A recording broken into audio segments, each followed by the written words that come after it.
this is the new field I alluded to. It's not much, but there's a plan here, so I'll explain. I'm gonna get it brush hogged so that we can actually like walk around and not trip over all this tall bullshit, and I'll explain more when we get her knocked down. So I'm gonna go ahead and get to mowing. That's a trail you gotta come in. There's actually kind of a natural path that goes down there to the highway. So I don't know if we're actually gonna use that. I don't know if it's wide enough to do what I need to do, but anyway, all will be explained when I get this mowed off, so hang tight.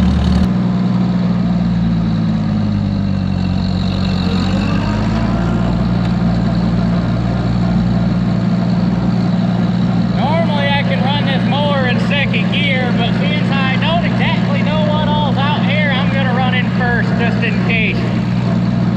Because, you know, safety.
Alright, I'm most of the way done. I obviously now gotta move some shit so I can finish. Yeah.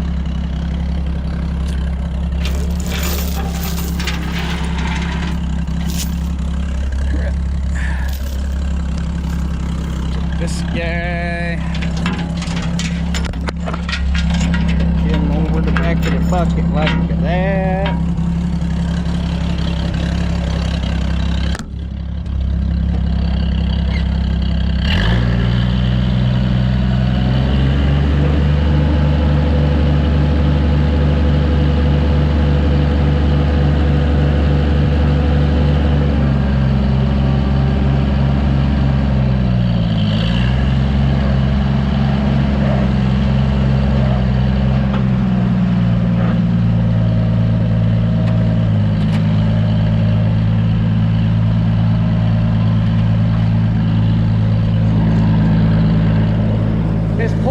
Drag,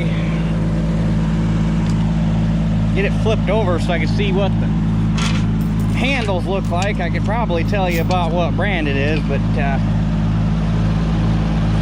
think she's fit her last acre of ground.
Girl.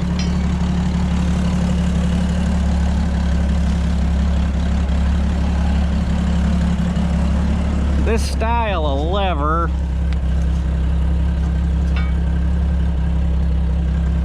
I'd be leaning towards International if I had to guess, but there was so many small off-brand companies back in this day that didn't make tractors but made like small implements and crap. I doubt this is the original tongue, just I'm guessing somebody made a new pipe tongue. If I had to guess though, I would put it either at either International or John Deere. If I had to guess. I'll get this shoved over there. I gotta pull these T-posts out, which might have Shelly come up and drive the tractor for me so I don't gotta get on and off and we can just go down the line. Yeah, it's too damn hot to yank them fuckers by hand. Normally I'd try, but so get this thing shoved out of the way, get them T-posts out. I gotta go along the edge here and there's a bunch of branches and crap, shove them in the fence line and I can finish mowing along that edge. And once this is out of the way and that stump's out of the way, I can finish mowing that corner. Okay, I'm pulling fence posts by myself. Shelly's down. So with this trail, you got two options. It goes about halfway down this woods and then bucks off and goes out to the highway, which it comes out in a shitty spot, or it goes straight and comes out down by their house, and she's down there modifying the horse fence so that we can use the part that goes out down by the house because it's safer. So anyhow,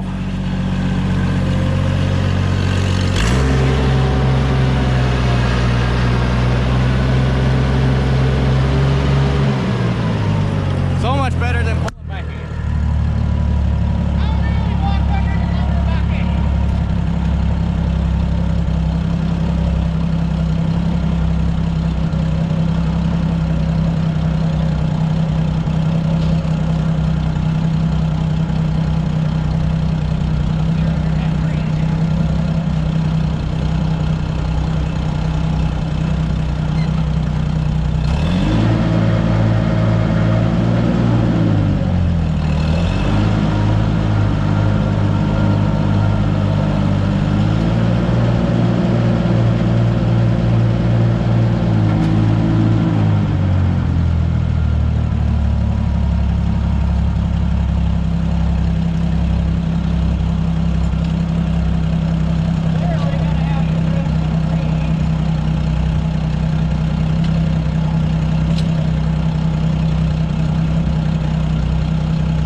Okay, we are done, at least with this part.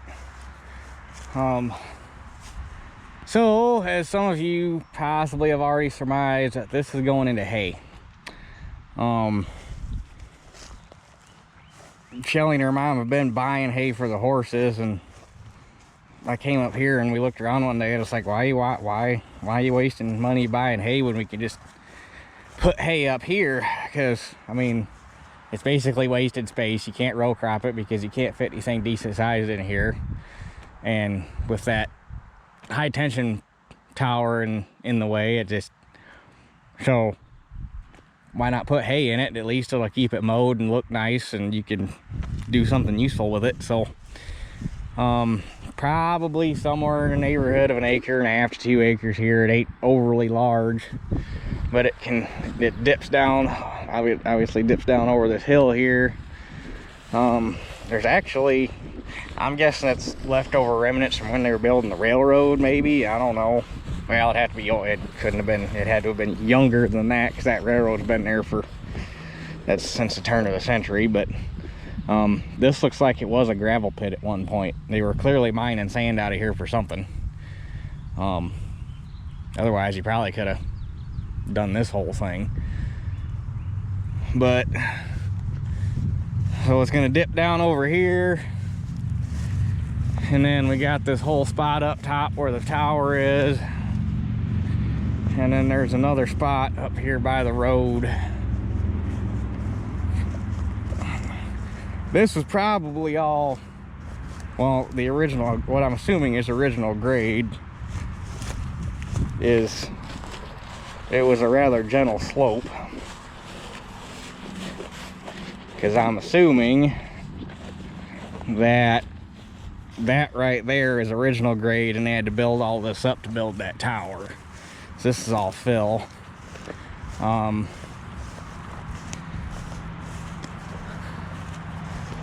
But we got all this up here, and then when they made their pad, they just brought it around here and met it up with that grade there. So there's this little ridge here, and then there's this spot right here, and then right there where I quit chopping, it dips off and gets a little steeper than what I'm comfortable with. So we got that, and then it goes down there to the road, which probably ain't gonna screw with that little strip right there. It'll be that, those end rows there, and then all this down over the hill. So like I say, not super duper huge, but for the hay stuff I got, this is perfect, because 7-foot sickle mower and a crimper and a baler and my little baler, and they got spots to store the hay, and anything that they can't store I can put in the loft and sell, because 2 horses ain't gonna have any. I mean, one cutting up here will probably take care of 2 horses for a big chunk of the year.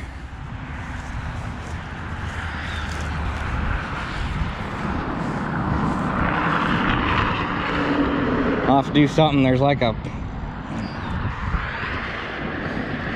I think I can probably, if I can get my buddy's backhoe over here, so I got something decent to dig with, because there's a hump right there where I left that grass.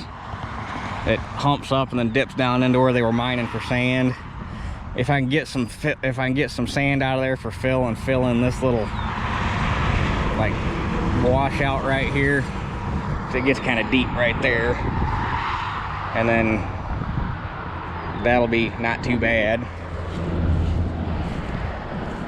Obviously gonna have to moldboard it to bury all the shit. I'm not looking forward to that, just because of the way it's shaped. It'll be interesting. Honestly, for a second, I was really seriously considering bringing the Heart Power over here with our two-way, or Model 21 two-way plow. But the more I thought about it, I talked myself out of it, because I was like, man, not only does that plow old enough to have blacksmith points and bottoms on it, so 2-piece bottoms, but if I accidentally hooked something and broke a point or broke a maulboard, especially on the left-hand maulboard, where the hell am I going to go to get parts to fix it? Because they didn't build too many of them plows to begin with, and they did build them long enough that they went into the Radex area and got 3-piece bottoms. But even at that, where the hell are you going to find 3-bolt left-hand points? They're unobtainium.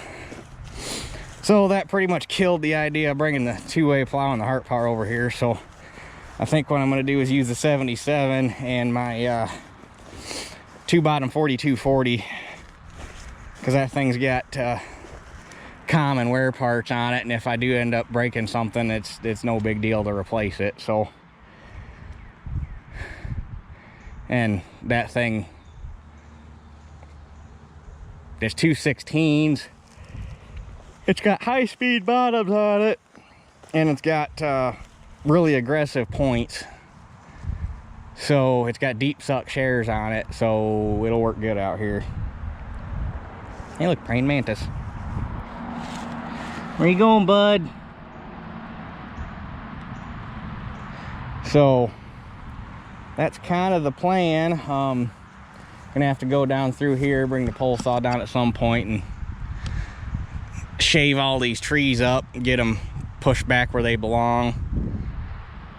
But this is gonna kind of be a work in progress type of deal. I'm not in too big of a hurry because it's too late in the summer to plant any hay. I'm thinking I want to do like a late September seeding, hopefully right before we start harvest. That way we get it up out of the ground. We're probably going to have plenty of moisture in the fall, and it'll get enough growth on it to winter, but it'll avoid any weed pressure we might have. And hopefully in the spring, when we get warm weather, the shit'll take off running and outrun any weeds and we'll get a decent cutting off of it midsummer next year, in theory. So I just got to figure out what I'm going to put out here, because it's going to have to be something that's good, that horses can tolerate, which pretty much limits it to grass. You can get a little bit of alfalfa in there, but not too much, because horses can't process it like cattle can.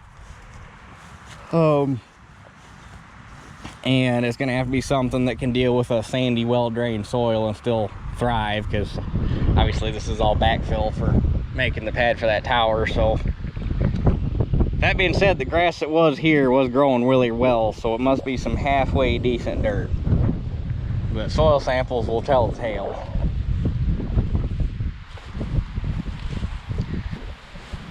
So anyway, I think that's pretty much what I can do out here for today.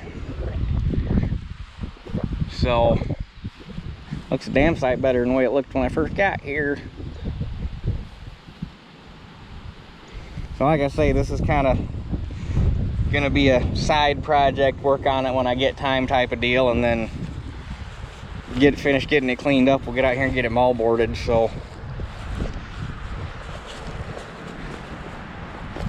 I guess we got this to look forward to, and it gives me an excuse to finally get my sickle bar mower going. Well, the sickle bar mower actually works fine. I've used it I mowed a couple ditch banks with it just to make sure it worked, but it needs new sickles put on it. The guards and ledger plates and everything are fine, because it really doesn't have that many acres on it, but the sickles are all ate up, so it needs, I got 2 or 3 bars for it, so I probably need to rebuild at least 1 to put on it. And the crimper needs 4 new bearings put on the rollers, because I'm guessing at some point old Max ate a rock with it and blew a bearing, and he must have quit making hay soon after, because he tore it apart and never fixed it. So need to get bearings and tires put on it, because I blew a tire on it moving it over to my house the other day, because it's in the barn now.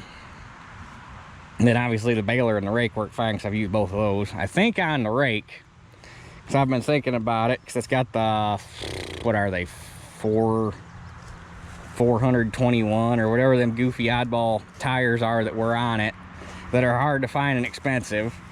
I think what I'm going to do is do some measuring and see how close in rolling circumference a 750/18 is, because I could probably buy two used rims and 2 brand new 750/18 tires and put on that rake for what it would cost to buy 1 of the correct tires to put on it.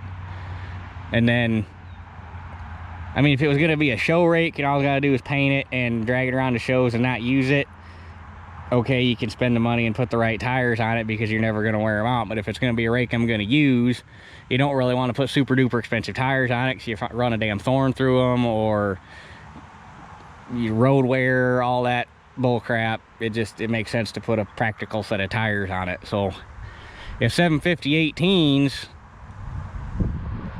are about the right overall rolling diameter, rolling circumference, then it'd make more sense to do that in my mind. And you can get tractor R1 tread pattern tires and mount them on there, and it'll look right-ish. So it's kind of the plan for the rake. Then obviously the baler works fine. So basically the only thing I don't have is a hay wagon, and really on a field like this, the way it's shaped and how small it is, you don't really, a hay wagon would almost be counterproductive because it's so tight. So, but anyway, you got this to look forward to. I'm finally putting in a hayfield, albeit a small one. So, but the ground's free, and free hay ground is definitely a lot better than having to pay for it. So anyhow, I guess that's it for this one, and we will catch you guys on the next one.